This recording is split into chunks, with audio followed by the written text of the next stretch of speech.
Strong room దగ్గర CC కెమెరాలు of అయ్యన్నారు, దాని ఎందుకు రీజన్? స్ట్రాంగ్ రూమ్ దగ్గర ఒక కొంతసేపు మనకి సీసీటీవీస్ ఆగిపోయాయని చెప్పి ఒక వార్త అనేది వచ్చింది. దాంట్లో టెక్నికల్గా చూసినట్లయితే 24/7 సీసీటీవీ కెమెరాస్ ఆన్లోనే ఉంటున్నాయి, కానీ అక్కడ డిస్ప్లే అవ్వలేదు. ఫర్ ఎగ్జాంపుల్ అక్కడ పెట్టిన టైప్ సి టైప్ డి దగ్గర పెట్టిన 2 సీసీటీవీలు అవి ఆన్లో ఉంటూ వాటి రికార్డింగ్ మొత్తం జరుగుతూనే ఉంది. కానీ అక్కడి నుంచి కనెక్ట్ చేసుకొని మన కమాండ్ అండ్ కంట్రోల్ రూమ్కి వచ్చిన వైరు గాలివాన వల్ల అది కొంచెం లోడ్ ఎక్కువయ్యి అది అక్కడ డిస్ప్లే కట్ అయిపోయింది తప్ప రికార్డింగ్ అనేది ఎటువంటి పక్షంలో కట్ అవ్వలేదు. రికార్డింగ్ 24/7 ఆర్మడ్ గార్డ్ ఖచ్చితంగా ఉంటుంది. అటు ఎటువంటి ప్రక్రియ కానీ ఎటువంటి ఇబ్బందులు కానీ జరగలేదు. అది క్యాండిడేట్లకి అందరికీ కూడా ఆల్రెడీ చెప్పడం జరిగింది, వాళ్ళని కూడా వెళ్ళి చూసుకోవడం జరిగింది.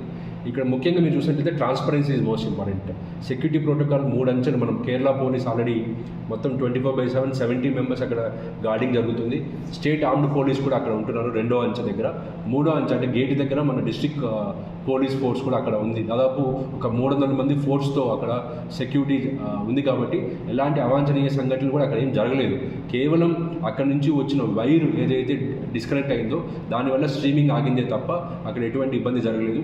బట్ అయినప్పటికీ కూడా నేను చెప్పడం ఏంటంటే కంటెస్టింగ్ క్యాండిడేట్స్ ఎవరికైనా డౌట్ ఉంటే ఆల్రెడీ 24/7 సీసీటీవీ కెమెరా పనిచేసిన రికార్డింగ్ కూడా మనకు ఆల్రెడీ లభ్యంలో ఉంది. వాళ్ళు ఎవరైనా చూసుకోవాలంటే కూడా చూసుకోవచ్చు. సో అలాంటి ఇష్యూస్ కూడా రాకుండా మేము ఏం చేసామంటే లోడ్ అనేది తగ్గించాము. అండ్ ఇంతకుముందు కాన్స్టిట్యున్సీస్ అన్నిటికీ ఒక పెద్ద వైర్ పెట్టున్నాము. ఇప్పుడు ప్రతి కాన్స్టిట్యున్సీ స్ట్రీమింగ్ కోసం సపరేట్ వైర్స్ ఇవ్వడం వల్ల 24/7 అక్కడ జరుగుతుంది. దాంతోనే కాకుండా మనం ఇంటర్నెట్ కనెక్షన్ కూడా ఇచ్చి కేవలం డిస్ట్రిక్ట్ కలెక్టర్ గారికి కంట్రోల్ రూమ్లో పెట్టడం జరిగింది. సో ఎప్పుడైనా గాలివాన వచ్చినా కూడా ఇంటర్నెట్ కనెక్షన్ వల్ల ఉండడం వల్ల ఇప్పుడు అది తెగిపోయేదానికి ఆస్కారం లేదు. సో కమాండ్ అండ్ కంట్రోల్ రూమ్లో 24/7 సీసీటీవీ కెమెరాస్ అనేవి పనిచేస్తాయి.